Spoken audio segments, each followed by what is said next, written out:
Here now, Lisa Booth is senior fellow at Independent Women's Day. Jessica Tarlov is author of America in the Age of Trump. Both are Fox News contributors. Good to have both of you here. Thank you. Evening, a lot going on. And I know you both have strong feelings on this. Let's start with you first, Jessica.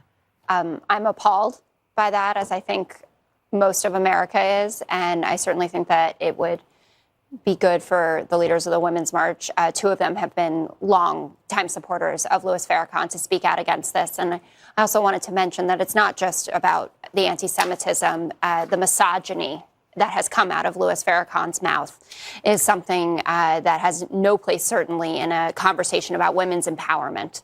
I think that it's terrible, and certainly if we're going to be no tolerance for that kind of hateful language, which I think should be the case on both sides of the aisle here, I think something's got to be done. Does anything about this surprise you, Lisa?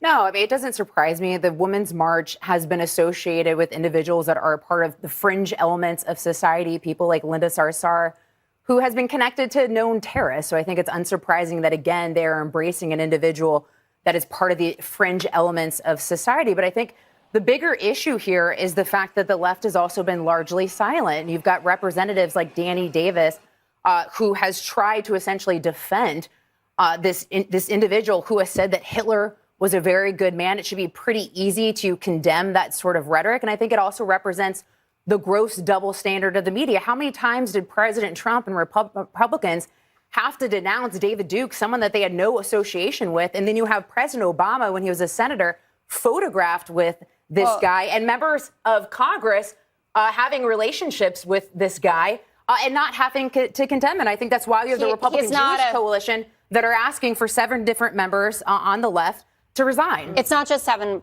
members on the left. So those 7 members are members of the Congressional Black Caucus. So you're acting as if the Democratic Party has Louis Farrakhan as one of our icons. That's absolutely not the case. If you spend some time on Twitter today looking at what Democrats are saying. 7 members of Congress is a pretty big right, number. But I'm saying it's a specific group that has an issue with Louis Farrakhan. This is not widespread throughout the party. And as I was saying, if you look at Twitter today, you will see a number of Democrats. I just did. Well, and Tamika Mallory, to be fair, she didn't exactly. She responded on Twitter basically denouncing anti-Semitism. She didn't even mention specifically Farrakhan. Well, it's problematic, and I think that it's going to blow up in their faces in the end here. I mean, the Women's March was something that I felt, and I participated in the New York version of it, was incredibly empowering, especially after an election that signaled to a lot of people that women's rights were going to be rolled back.